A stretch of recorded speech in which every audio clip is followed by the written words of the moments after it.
Thank you, Robin. Our second speaker against the motion is Madsen Pirie.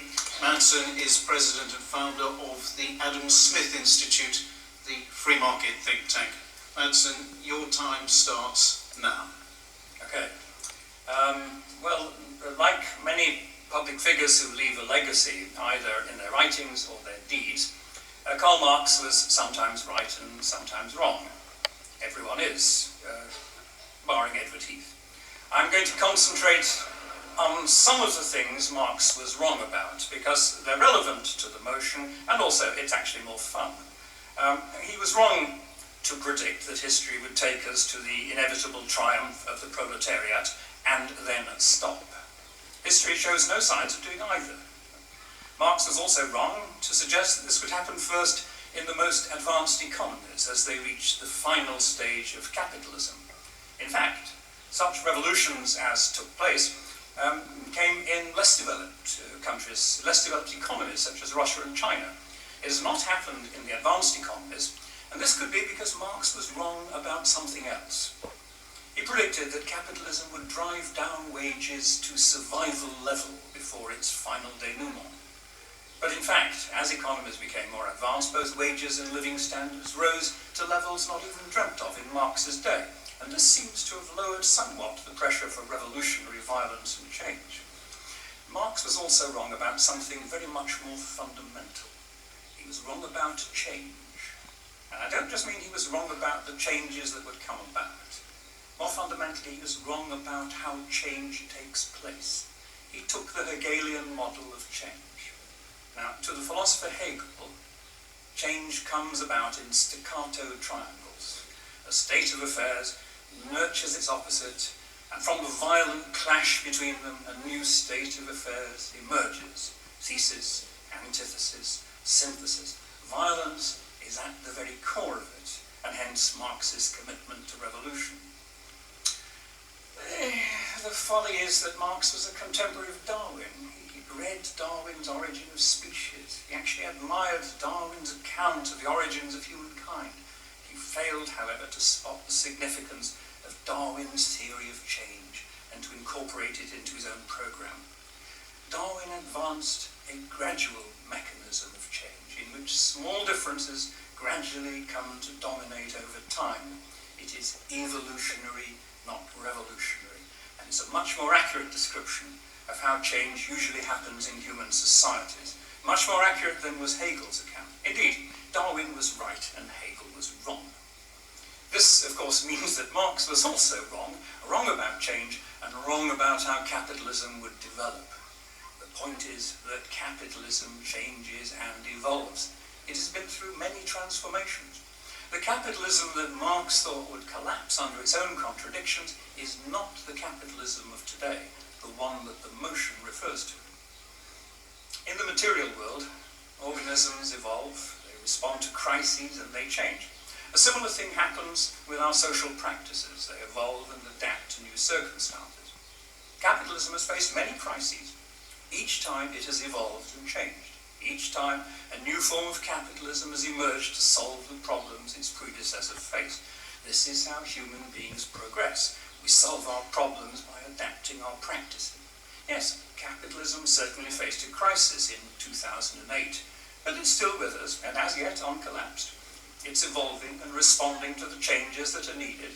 And as before, when the dust of crisis has settled, it will be a new version of capitalism that goes on to generate more wealth and to expand the opportunities open to humankind. The new version of capitalism that emerges will have to be one that somehow manages to keep at arm's length the politicians wanting to fix its outcomes for political advantage. Greedy bankers can only take reckless risks if politicians make it cheap for them to do so by turning on the taps of credit and money. Politicians like booms and bubbles because they help them to win elections and therefore office. And so capitalism must now find procedures to limit their ability to do this.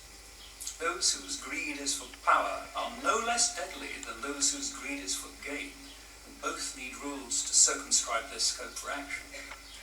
I wish to make a further point. That capitalism will survive because it is the only valid way we found that work works in practice to create wealth and all of the opportunities that come in its wake. Marx was wrong about another important thing. He subscribed to the labour theory of value. He believed that the value of a thing arises from the labour put into producing it, hence surplus value, exploitation, charging people more than the labour cost of producing it, exploiting the workers. Wrong. Value is based on demand. If no one wants a thing, then no matter how much labour went into producing it, it is literally valueless. It has to be demand-based. We all value things differently, and that is the only reason trade takes place. We trade because we each value, we put a greater value on the thing that the other person has than what we're offering in exchange. And when we trade, we both gain something more valuable than we had. It's a win-win situation, and it creates wealth. We produce in order to trade and create wealth, and we invest in order to produce. That is, in essence, what capitalism is. And it works. It certainly works better than anything else that's been tried. And it works more humanely than anything else that's been tried. Yes, capitalism grows more complicated and more ambitious as it evolves, but its principles remain. Capitalism will survive its current crisis. It will be tweaked and modified, but it will not collapse, because nothing has ever been found that can replace it or do what it does or bring the advantage and the benefits it brings. It has brought more to human achievement than any other institution devised by humankind. It's created wealth on an unprecedented scale. It's enabled us to conquer disease, to conquer poverty, malnutrition, starvation, disease. It's enabled us to fund arts, cultural activity, education, social services. Capitalism is the most benign thing people have ever done. And that is why this motion, cumbersome and ambitious as it is also misconceived, and why I urge everyone to vote against it.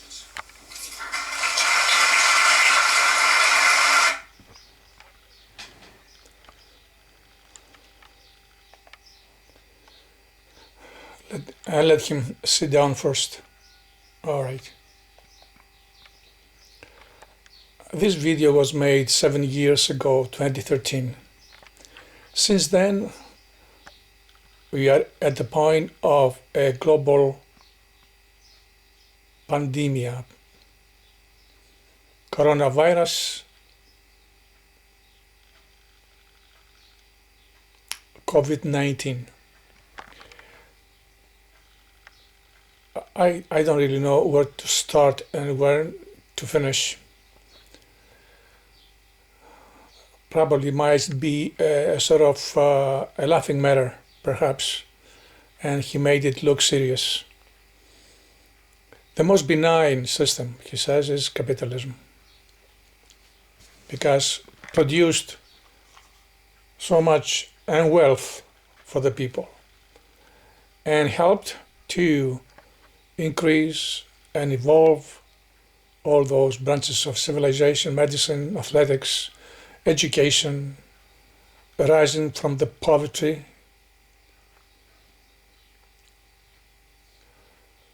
The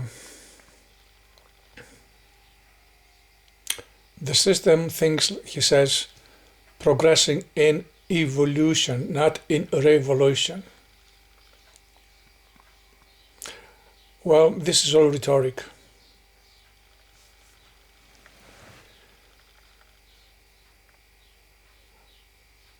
In a point, he brought an example from the bankers and politicians. Politicians are hungry to retain their power, and they are using capitalists to finance their re-elections.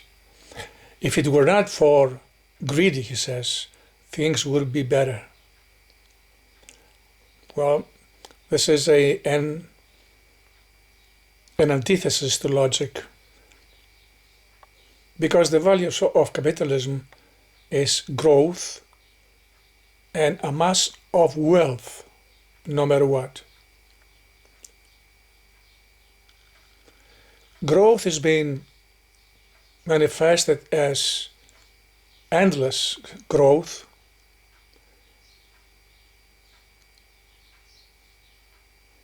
which has been in the apex of it to profits. The most you have profits make, the better it is the growth you exhibit. That profit is a capital stashed away with no purpose at all, just sitting there and waiting for the owner to use it according to his own aspirations. Wealth also goes to wealthy people. This is the reason why money makes money. And money goes to those who have the money. This is a system of capitalism. Therefore, wealth has been gathered and centered into people who have made it. And this, during the decades of evolution, as he says, of free market, the wealth of the world is being owned by, as they say, 1%. That means from the 7 billion of people in our global Earth, the 1% owns the wealth of our planet. And this means that poverty is growing more and more and more.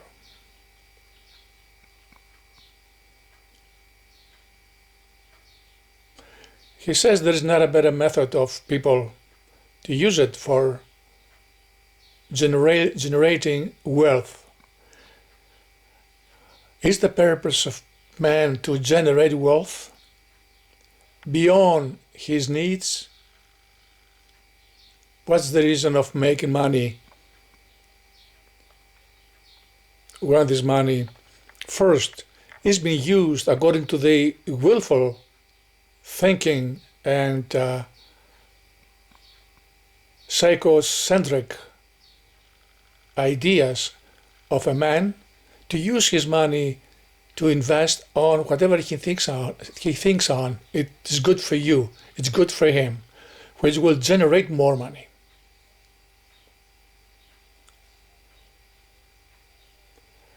Second, investing in things which only generate money is not a practice of humanity, but it's a practice of a cannibal who has the inner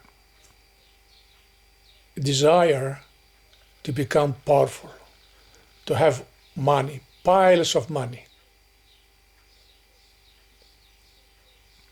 Like Midas.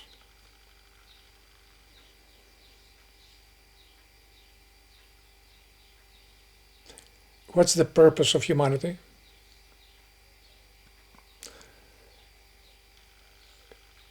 Capitalism, in order to generate endless growth, means it needs natural resources, it needs human resources, it needs thinking tank organizations to manufacture, to scheme and design methods of exploitation. Endless growth, what does it lead us to? Extinction of our natural resources.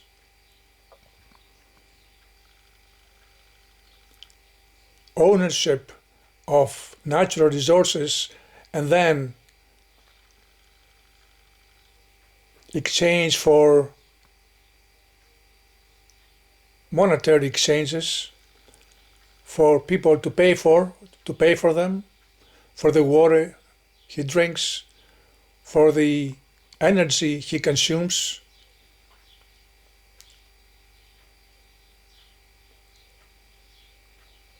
Natural resources which are made by nature for all people.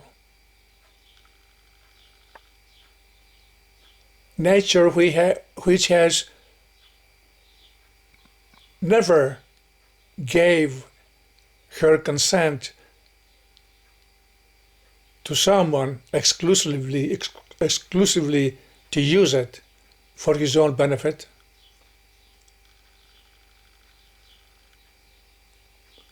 Natural resources which is abundant on our planet and free for everybody to use it. Does capitalism use it for its own purpose? To make more money?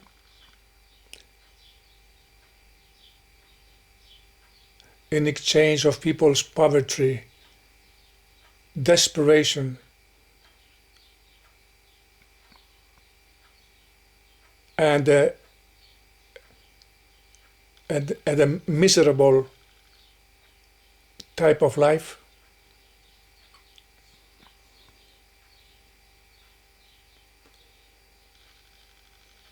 The mechanism of capitalism is self-generating money.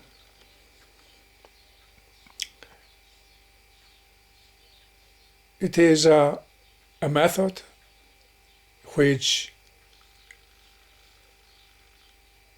looks like an enslavement being committed in a way miraculously. How is that? Because money is the measure of all things.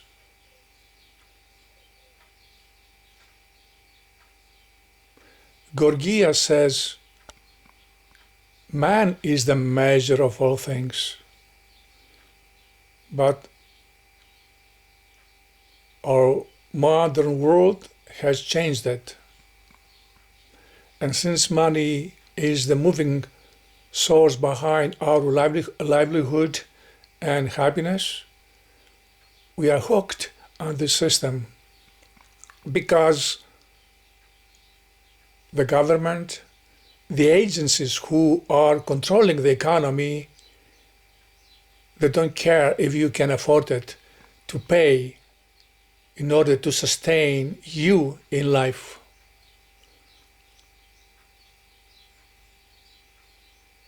So they take away from you your freedom and your quality of life. And you depend upon a system of wages. You have to work all your life, and part of your wages have to go and pay your rent and your bills. You have to pay your energy, your water, your heating.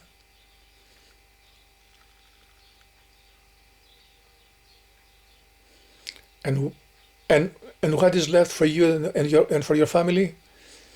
A meager sum of money.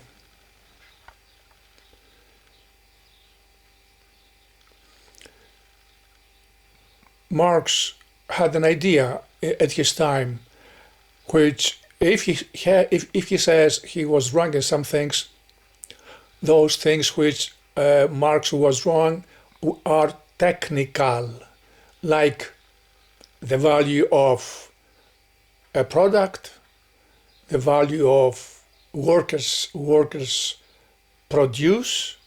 Those things are nothing else but practical thinking with no value on the philosophy and ethics of humanity that needs to be free, enjoy life, and use natural resources, things which nature has given to man to live by happily.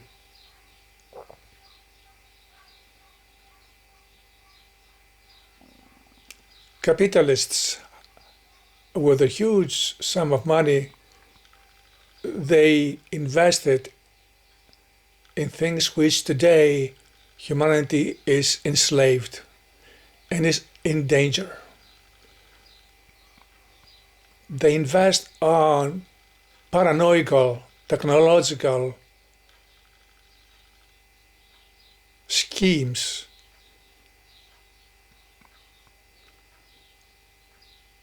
paranoical and dangerous for human life endangers the balance of nature, the quality of our life. They have polluted the air we breathe, the water we drink, the food we eat.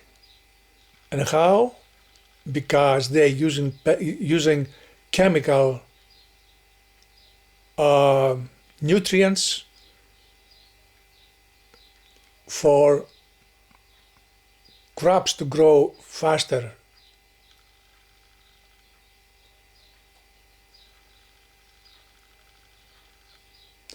They use chemical elements to change the weather pattern.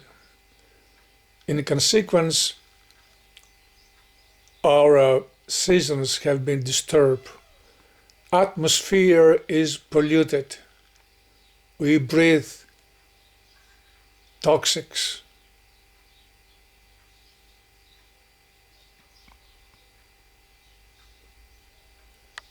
The energy they use, petroleum, has been known this is a dangerous source, and still companies which are exploiting this type of energy, they don't want to change because they have invested their money on it.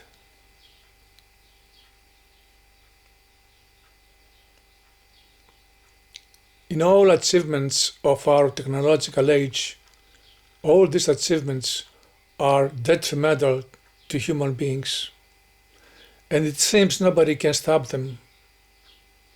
It seems queer, it seems strange, psychopathic. It has grown in an invisible power that gives orders and puts them into working like nobody else can stop them. Governments, they can stop them, but they don't. They are corrupted as much as anybody else.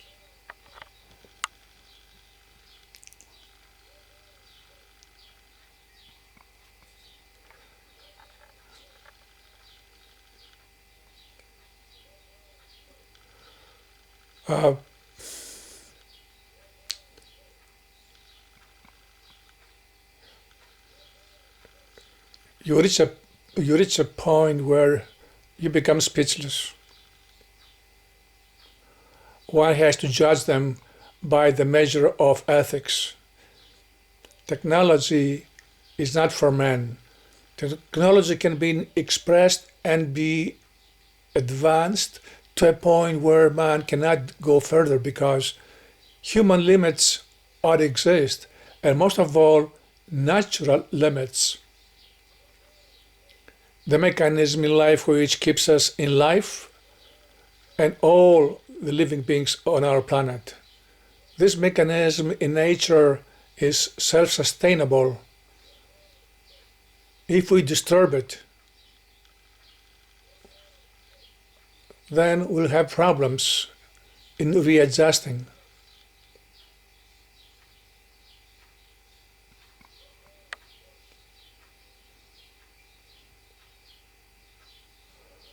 It's a problem of humanity which is centered into his mentality. Aristotle judged a philosopher called Hippon, called him with a low IQ because he had difficulty being logical. His critical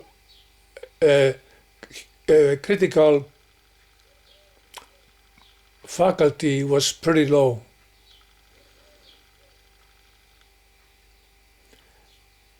And I'm afraid all those capitalists, their critical power is so low because it superimposes their greedy habits on making more money. And responsible for this is nobody else but the system, the political system that allows them to operate. There is a better word for human beings. If human beings lower their narcissism, becomes more humble, and look at life from a different point of view, through the lenses of philosophy and an ethical conduct, and interchangeable relationship with nature. And everything is living on our planet. He's not alone, he's not a dictator. He's just a pony, a pawn.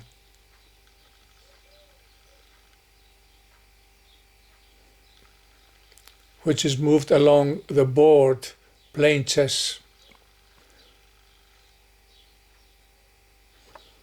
The only drama is that he has a free will, and he's moving by himself with his free will and according to his mental capacity, which is underdeveloped.